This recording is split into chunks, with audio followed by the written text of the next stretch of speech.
Hello friends, welcome to my JAGGERY's kitchen. இன்னைக்கு நம்ம JAGGERY's kitchenல பார்க்க போறது பரங்கிக்காய் ஸ்வீட் பணியாரம். வாங்க எப்படி செய்யலாம் பாப்போம்.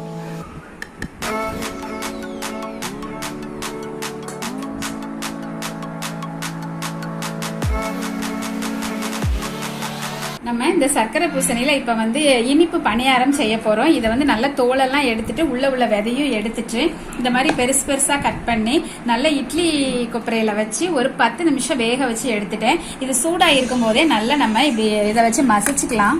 நல்லா இந்த மாதிரி மசிச்சு எடுத்துட்டோம். இதோட நம்ம 1 கப் அளவுக்கு வெல்லம் போடுறோம். வெல்லம் வந்து உங்களோட ஸ்வீட்டுக்கு தகுந்த மாதிரி நீங்க போட்டுக்கோங்க. இது ஏற்கனவே இந்த சர்க்கரை பூசணி நல்ல ஸ்வீட்டா தான் இருக்கு, அதனால பார்த்து போட்டுக்கோங்க. நல்லா கலந்து விட்டுக்கலாம். இது சூடு ஆறுறதுக்கு முன்னாடியே வந்து இது எல்லாத்தையுமே நம்ம கலந்துடணும். அப்பதான் வந்து அந்த அரிசி மாவெல்லாம் போடும்போது உங்களுக்கு கரெக்டான இதுல இருக்கும். அதனால சூடு ஆற முன்னாடியே இது எல்லாமே நம்ம செஞ்சிடணும்.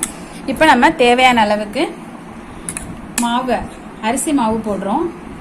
இது வந்து வறுத்ததெல்லாம் இல்லை, சும்மா வீட்டில் அரைச்சி வச்சிருக்கிற மாவு தான். நீங்கள் கடையில் வாங்குற மாவு கூட நீங்கள் பயன்படுத்திக்கலாம். இது வந்து நான் இப்போ 1 கப் எடுத்திருக்கேன்.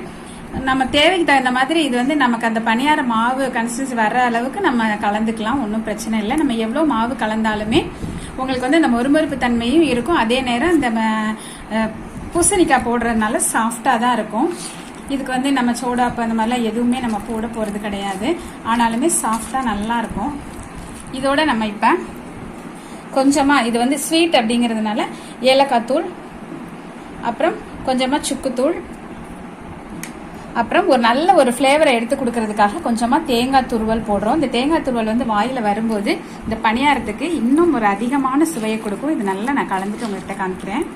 இப்ப இந்த அளவுக்கு நம்ம பிசைஞ்சு எடுத்துக்கணும். பாருங்க, இந்த மாதிரி அள்ளி வைக்கிற மாதிரி தான் இருக்கணுமே தவிர நம்ம சாதாரணமா மத்த பணியாரம் எல்லாம் செய்வோம் இல்லையா, அது மாதிரி தண்ணியாலாம் நம்ம இது பண்ணக்கூடாது.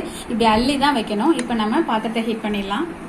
இப்ப பணியார சட்டியை வந்து நம்ம ஹீட் பண்ணிட்டோம். அதுல நான் எல்லாத்துலயுமே நெய் விட்டுருக்கேன். ஸ்வீட்னாவே நெய் போட்டாதான் நல்லா இருக்கும். நீங்க ஆயில்ல செய்யறதுனாலும் செய்யலாம். இப்ப நல்லா ஹீட் ஆயிடுச்சு, நம்ம இதுல விட்டுறலாம். இந்த மாதிரி கட்டியா தான் இருக்கும், அப்படின்னாதான் உங்களுக்கு நல்லா வரும் இந்த பணியாரத்தை பொறுத்த வரைக்கும். இப்ப எல்லாத்துலயுமே ஊத்திட்டோம். நம்ம மூடி வச்சிடலாம். இது சிம்லயே வச்சு நல்லா திருப்பி போட்டு அளவு நல்லா வெந்திருக்குங்கிறது மேலேயே தெரியுது. இப்ப நம்ம திருப்பி போட்டுடலாம். பாருங்க எவ்வளவு கலர்ஃபுல்லா அழகா இருக்கு. எடுக்கவும் எவ்வளவு நல்ல பணியாரம் சூப்பரா வருது பாருங்க. சாஃப்டாவும் இருக்கும், மேல நல்லா மொறுமொறுன்னு இருக்கும். ஸ்வீட்டா பயங்கர மனம் செமையா இருக்குது.